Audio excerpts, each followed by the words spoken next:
Morning peeps, good morning everyone, how we all doing? Hopefully you guys are all doing well. Don't forget to hit that subscribe button. If you guys are new to the channel, don't forget as well to like and share the vids. Tonight is the night, peeps. Tonight is the night. Anthony Joshua versus Robert Helenius.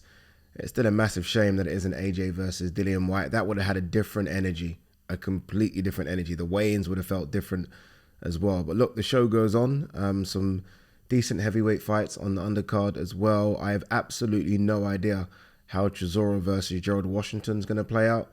Washington can hit, but you look at the record, he loses. Chisora can hit. You look at the record, he loses.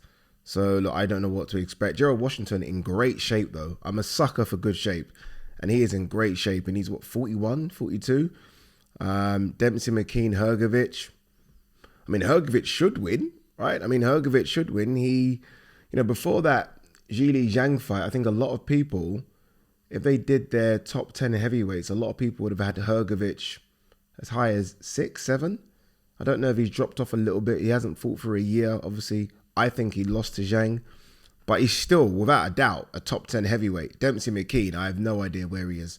So Hrgovic should win, but, Dempsey McKean, a southpaw, those bring their own challenges to fighters. So we'll see how that one plays out. And then Johnny Fisher, Harry Armstrong. Speaking to a lot of people yesterday, and a lot of people think that Harry Armstrong's going to get the job done. Like, if Johnny Fisher don't last him out in 3 or 4 rounds, Harry Armstrong might win. I don't know. But look, the main talking point here is AJ versus Helenius. Obviously, I was on the stage listening to their little back and forth where AJ's like, do we have a problem? And I was like, what's going on here?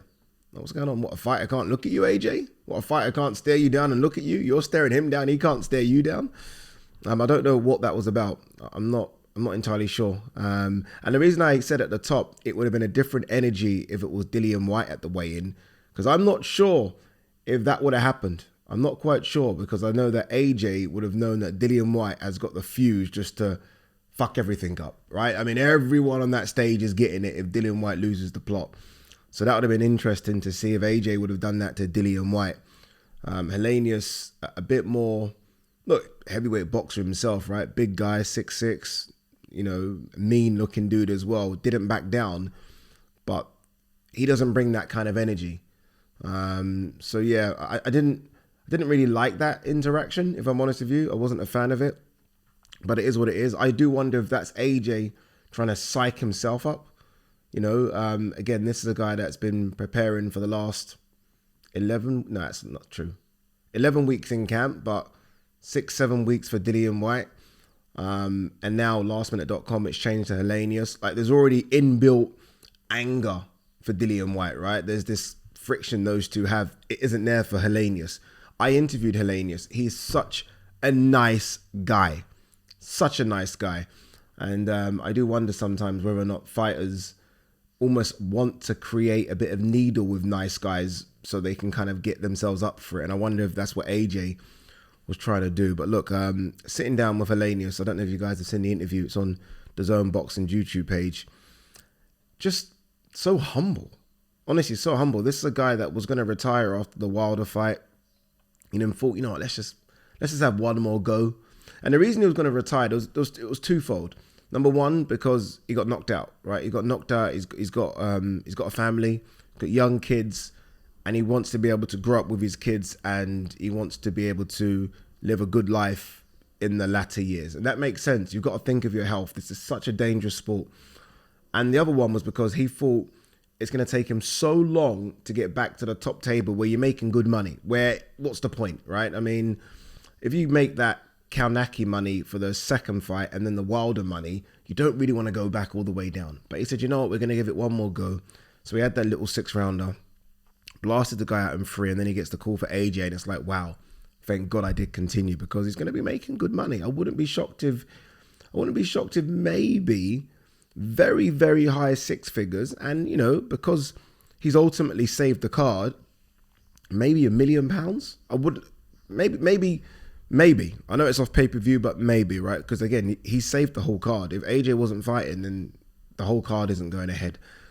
But look, back to how I think this fight has to play out. I mean, I did my prediction video a couple of days ago, and I said AJ has to get this done within 6. He has to. there is no excuse. Pressure's on big time to get this done. You know, as much as I can say things like, oh, you know, if Wilder hits you, he knocks you out. Very true. But the fact is, Wilder knocked him out in 1 round. Gerald Washington, who by all accounts is done as a top heavyweight, knocked this guy out as well. Dupas knocked this guy out. So AJ, if AJ's still where I hope he is, which is no worse than number 4 heavyweight on the planet, he needs to be knocking out Robert Helenius. This guy, I know he's at a camp. I know Helenius is fit. But Helenius should not be going the distance with Anthony Joshua. He should not be. I said the same thing about Jermaine Franklin, but I can almost say, okay, like AJ was coming off a loss. You know, the back-to-back Usyk defeats were tough to take mentally, and I think we saw that when I spoke to him. New trainer Derek James, maybe he's trying something out. The pressure of, okay, I just need a win. That's for Jermaine Franklin. I kind of, okay, we park all that for Jermaine Franklin. I can't use any of that for Helenius. I can't use the excuse of he's just come in lastminute.com. I can't.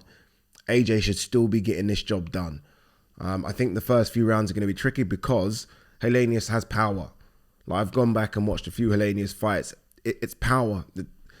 They're big. It's funny when people sort of, you know, we kind of categorize power in the heavyweight division. I don't give a fuck what power it is. If a guy is 250, 260 pounds, 6'6", if that guy hits you, it's going to hurt. So he's got respectable power. I think he's got the same amount of knockouts as AJ. Obviously, he's had a few more fights, but I think he's got the same amount of knockouts. So he's got power. So AJ's got to be careful early, but then surely he's got to start to get into a rhythm where he starts to read those punches. Because as good as Helenius is, the punches are slow. They are slow. AJ's got to read them, and he's got to kind of make sure that Helenius feels that power early. So, you know, the first 2 rounds, you know, it can be cagey. They're going to be cagey, right? I mean, you've got to win. Can't get caught with anything silly. But then surely you show that you are an elite heavyweight, and you show that Helenius is a guy that 4 months ago was going to retire from the sport of boxing. That's just how it should play out. It has to play out like that. It really does. If AJ goes the distance with Helenius, look, I'm doing the in-ring interview with AJ after, which are never easy, by the way. And it's going to be a difficult in-ring interview if AJ doesn't knock this guy out. If he does, then, you know, I skip to the ring. Easy, right? AJ's knocked him out. We'll skip to the ring. And I know the Saudi representatives are here to discuss the Wilder fight. So we can already just skip past Helenius and move on to Wilder in the in-ring interview. It'd be, you know, how good it would be if Wilder was there. I don't know why fighters don't sell it like that. Like, if Wilder was ringside, that would be fantastic.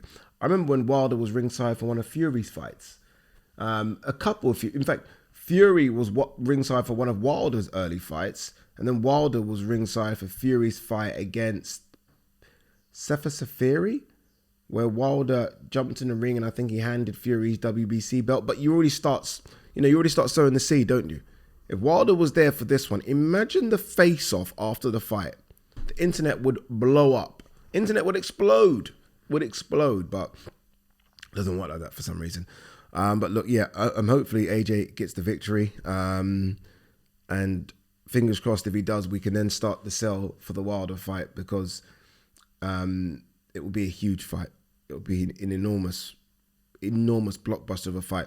And it's a shame that fight will go to Saudi. Look, I get that they're putting all the money up. And it's a lot of money, we're led to believe. But that fight at the Tottenham Hotspur Stadium, not Wembley. I actually prefer the Tottenham Stadium because of that. I remember the atmosphere for the Usyk fight was just insane. It's just a better stadium, like, by far.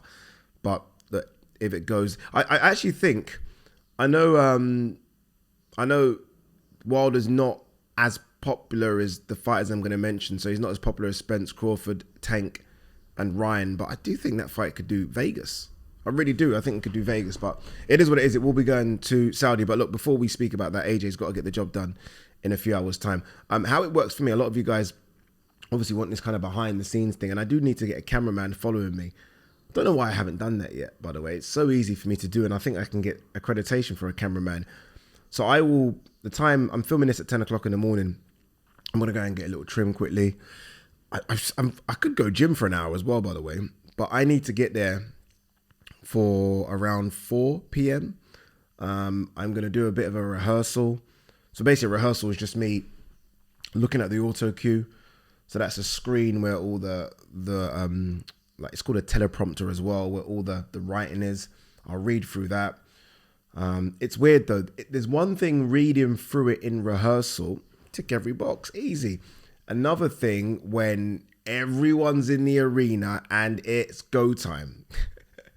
That pressure, guys, yeah. When the guy says, all right, Ade, you can hear him in the ear. They're in your ear talking. And it's like, okay, you know what I'm going to get them to do? For this one, I'm going to get them to record exactly what goes on and what's being said to me and all the instructions so you guys can hear what I'm hearing as I'm presenting. How cool would that be, right? I'll get that done. But yeah, they're going to say Ade 5, 4, 3, 2, and then it's go. In fact, they don't even say 3, 2. They go 5, 4, then they shut up. And then it's go, and then you've got to read. So I'm going to do that, rehearsal. And then a bit of food.